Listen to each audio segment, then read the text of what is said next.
And his wife was a big saver. She was very conservative. She had a regular job, and she'd worked for years consistently to pay down the credit card balance on their credit card. And she paid it down to zero. And as soon as she got the balance down to zero, he took the card and maxed it out again on his next business idea. And I guess it would have been better if it worked out, but it didn't work out. The business ended up failing. He lost everything. And then the credit card, all of a sudden, the balance was all the way maxed out again.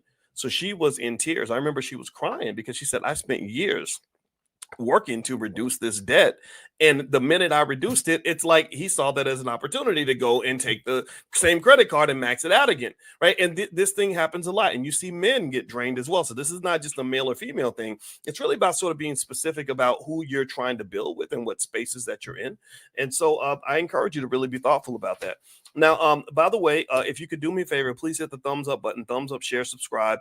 And I want to mention to you all that there is a Black-owned business that is helping to support what we're doing here, and that's demaka.store.com, DEMAKA store.com.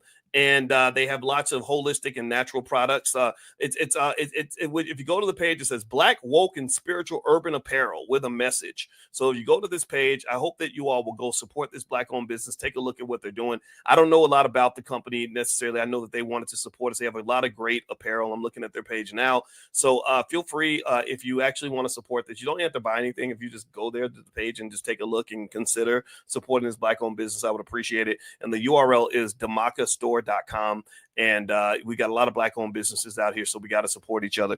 All right, so we were talking about money mindset and the environment that you're in, and so Cody Sanchez set it off with this great video where she's talking about basically the environment that you're in and how that can affect you. Now, what I'm going to do is I'm going to play this video one more time. And then what I'm going to do is I'm going to share with you some academic research on this topic that'll help you understand how important it is to really be thoughtful and mindful of the environment that you're in. So here's the video. Hit that thumbs up button, by the way. And this is my Instagram, Dr. Boyce Finance. So I'm going to play this one more time because I want us to see this and think about this, especially for those who just came in. So here we go.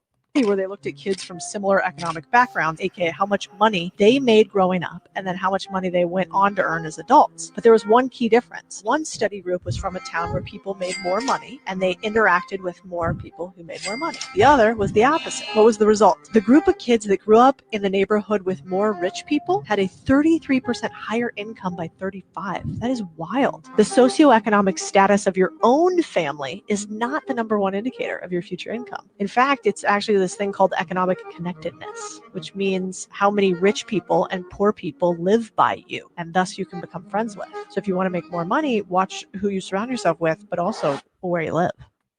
Okay, so she's referring to economic connectedness, and so what she's basically saying, and I'll just sort of summarize it before we get to the research on this, is that basically where you live matters, who you're around matters, who you spend time with matters. And that's a conflict for a lot of us as Black people, because a lot of us have survivor's guilt. Let me know if you've ever felt that way, where because you don't want to seem uppity and you want to keep it real and you want to, help other people, you end up sometimes attaching yourself and maintaining an attachment to people that don't necessarily have the same interest in growth that you have, right? And that's very painful to go through. You have a relationship and your partner doesn't want to grow, so you can't stay. You feel like you can't stay in that relationship, or you got old friends that you grew up with and you come back and you see them